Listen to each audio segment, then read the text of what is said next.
Tony Baca. I'm the Senior Vice President of Safety at Berglund Construction Company.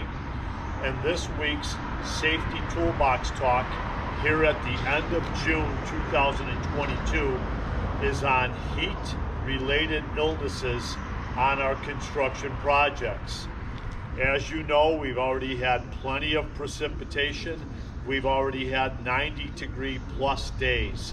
When we have 85, 90-degree days and we've got humidity at 70%, our heat index now is in the high 90s and low 100s.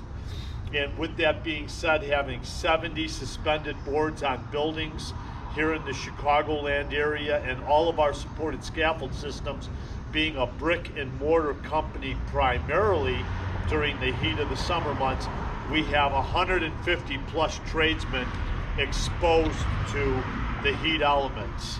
There are engineering controls. There's maybe starting a little bit early on jobs, getting at 5 a.m. start, trying to get off at 1:30 in the afternoon, providing the proper fluids, making sure that all the guys understand heat-related illnesses, dizziness, fatigue, vomiting, diarrhea, headaches.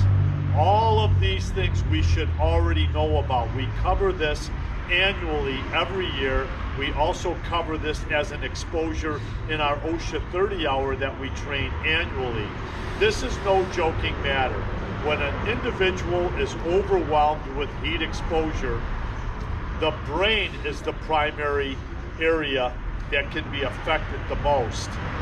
And it needs to be addressed as soon as we realize that, as an individual and as a competent person superintendent on the projects. Let's keep an eye on our crews. Let's discuss this in our safety morning huddles. Something to take into consideration is the wrong fluids.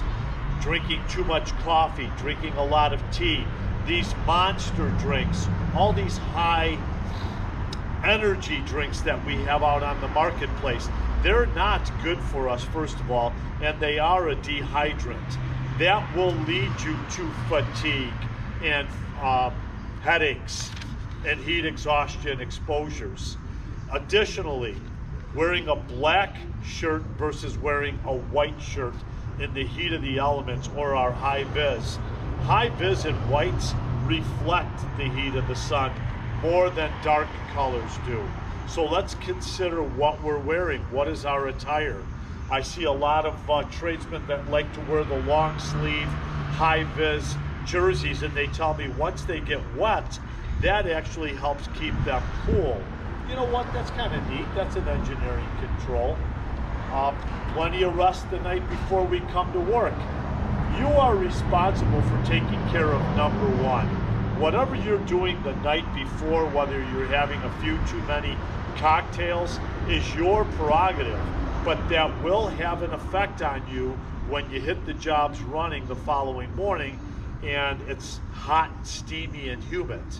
It does have an effect on us. So let's talk a little bit about this morning in our safety huddles on whether or not you've ever had an exposure to heat and what that might have felt like at that point in time.